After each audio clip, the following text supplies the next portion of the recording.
تاریخ کا وہ جابر اور طاقتور بادشاہ جس سے مقابلے کی جسارت بڑے بڑوں میں نہ تھی، لیکن اس کی موت ایک چرواہے کے ہاتھوں کیسے ہوئی؟ بنی اسرائیل کی تاریخ میں وہ کون سی ہستی ہے جس سے نبوت اور بادشاہت ایک ساتھ عطا کی گئی؟ ان سوالات کے جوابات حاصل کرنے کے لیے ویڈیو کو آخر تک ضرور دیکھیے گا۔ ناظرین، بنی اسرائیل میں ایک بادشاہ ہوا کرتا تھا جو ملک کے نظام کو چلاتا تھا، اور اس کے ساتھ ایک نبی بھی موجود ہوتا تھا جس کا کام شریعت نافذ کرنا اور لوگوں کو اللہ تعالیٰ کا پیغام سنانا تھا۔ یہ سلسلہ اسی طرح چل رہا تھا کہ ایک زمانہ ایسا آیا کہ بنی اسرائیل میں کوئی بادشاہ نہیں تھا۔ اس وقت ان میں حضرت شموئیل علیہ السلام نبوت پر فائز تھے، اور یہ وہ وقت تھا جب بنی اسرائیل کے علاقے کے پاس ایک وحشی قوم آباد تھی جس نے بنی اسرائیل کے علاقوں پر لوٹ مار کی، اور اس قوم کا ایک سردار تھا جس کا نام جالوت تھا۔ اسی جالوت نامی بادشاہ نے بنی اسرائیل سے زمینیں چھین کر ان کو تباہ کر دیا اور ان کے بڑے بڑے سرداروں کو قید کر دیا۔ بنی اسرائیل سے وہ ٹیکس بھی وصول کیا کرتا تھا۔ اس بادشاہ نے تابوت سکینہ بھی بنی اسرائیل سے چھین لیا، جو کہ یہودیوں کے لیے ایک مقدس صندوق تھا۔ تابوت سکینہ کے ہاتھ سے جانے کے بعد ان کے حالات بدترین ہو چکے تھے، لہٰذا بنی اسرائیل کے بچے کچے سرداروں نے حضرت شموئیل علیہ السلام سے درخواست کی کہ آپ کسی آدمی کو ہمارا بادشاہ مقرر کر دیجیے۔ اب آپ علیہ السلام نے اللہ کے حکم کے مطابق طالوت نامی شخص کو بادشاہ بنا دیا، جو کہ سب سے زیادہ طاقتور اور عالم تھا، مگر ان کا تعلق بہت ہی غریب اور مفلس گھرانے سے تھا، اور آپ بکریوں کو چرا کر زندگی بسر کیا کرتے تھے۔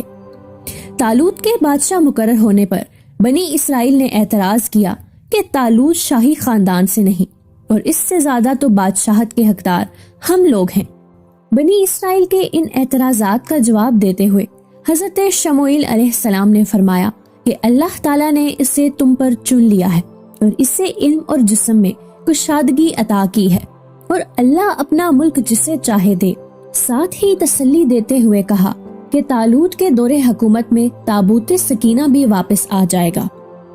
اب طالوت کے بادشاہ بننے کے بعد فرشتے اللہ کے حکم سے تابوت سکینہ کو بنی اسرائیل کے پاس واپس لے آئے، جس سے لوگوں کو طالوت کی بادشاہت اور حضرت شموئیل علیہ السلام کی سچائی کا یقین ہو گیا۔ بادشاہ بننے کے بعد طالوت نے بنی اسرائیل کو ظالم جالوت کے خلاف اٹھ کھڑے ہونے کی دعوت دی۔ جب طالوت اس جالوت نامی ظالم بادشاہ سے مقابلے کے لیے بیت المقدس سے روانہ ہوئے تو ان کے لشکر کی تعداد 80,000 تھی۔ اب اس لشکر کی آزمائش اس طرح ہوئی کہ ان کے راستے میں ایک نہر آئی۔ اب ان لوگوں کو سخت پیاس لگی ہوئی تھی، لیکن اللہ نے حکم دیا کہ جو میرے بندے ہیں وہ اس نہر سے پانی نہیں پیئیں گے، اور جو اس سے پانی پیے گا وہ نافرمان ہو جائے گا، لیکن جو شدید پیاسا ہو انہیں چلو بھر پانی پینے کی اجازت ہے۔ اب پانی ہونے کے باوجود پینے سے رک جانا ان کے لیے آزمائش تھی۔ جو نافرمان لوگ تھے وہ بے صبر ہو گئے اور خوب پانی پیا، جس سے ان کے ہونٹ سیاہ ہو گئے اور ان کی پیاس اور بھی زیادہ بڑھ گئی، جبکہ فرما بردار بندوں نے حکم الہی کے مطابق صرف ایک گھونٹ پانی پیا۔ یہ ایک گھونٹ پانی ہی ان کے لیے کافی ہو گیا اور ان کی پیاس بجھ گئی۔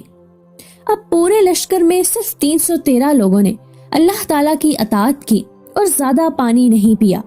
اسی مناسبت سے حضور نبی کریم صلی اللہ علیہ وآلہ وسلم نے غزوہ بدر میں صحابہ کرام سے فرمایا تھا کہ ہماری تعداد طالوت بادشاہ کے لشکر کے برابر ہے، جس نے آپ کے ساتھ نہر پار کر کے دشمن پر غلبہ پایا تھا۔ جب بنی اسرائیل نے نہر پار کی تو جالوت کی فوج سامنے تیار کھڑی تھی۔ طالوت جو کہ نہایت ہی قد آور اور طاقتور شخص تھا، وہ میدان میں اترا اور بنی اسرائیل کو للکارا۔ جالوت اور اس کے لشکر کو دیکھ کر بنی اسرائیل سہم گئے۔ وہ آپس میں کہنے لگے کہ آج تو ہم لڑنے کی طاقت نہیں رکھتے۔ اب ان 313 مجاہدوں نے کہا کہ اے اللہ، ہمیں صبر دے اور ہمیں ثابت قدم رکھ، اور ان ظالموں کے مقابلے میں ہماری مدد فرما۔ جب دونوں فوجیں لڑنے کے لیے تیار ہو گئی تو طالوت نے اپنے لشکر میں اعلان کیا کہ جو شخص بھی جالوت کو قتل کرے گا میں اپنی بیٹی کا نکاح اس سے کرا دوں گا اور اپنی آدھی سلطنت بھی اسے دے دوں گا۔ یہ فرمان سنتے ہی حضرت داؤد علیہ السلام آگے بڑھے جو ابھی بہت ہی کم عمر تھے اور وہ جالوت کے مقابلے میں نکلے۔ جب جالوت نے ایک کم سن بچے کو اپنے مقابلے پر دیکھا تو کہنے لگا کہ چلا جا، میں تجھ سے لڑنا نہیں پسند کرتا۔ حضرت داؤد نے فرمایا لیکن میں پسند کرتا ہوں کہ تم میرے ہاتھوں قتل ہو جاؤ۔ حضرت داؤد علیہ السلام کو گلیل کے ساتھ پتھر پھینکنے میں کافی مہارت حاصل تھی۔ حضرت داؤد علیہ السلام نے پتھر کو اپنی گلیل میں رکھا اور بسم اللہ پڑھ کر جالوت کی طرف چلایا۔ تیز رفتاری کی وجہ سے وہ پتھر ظالم جالوت کے ماتھے پر لگا اور سر کے پچھلے حصے سے باہر نکل گیا۔ جالوت اسی وقت زمین پر گرا اور جہنم واصل ہو گیا۔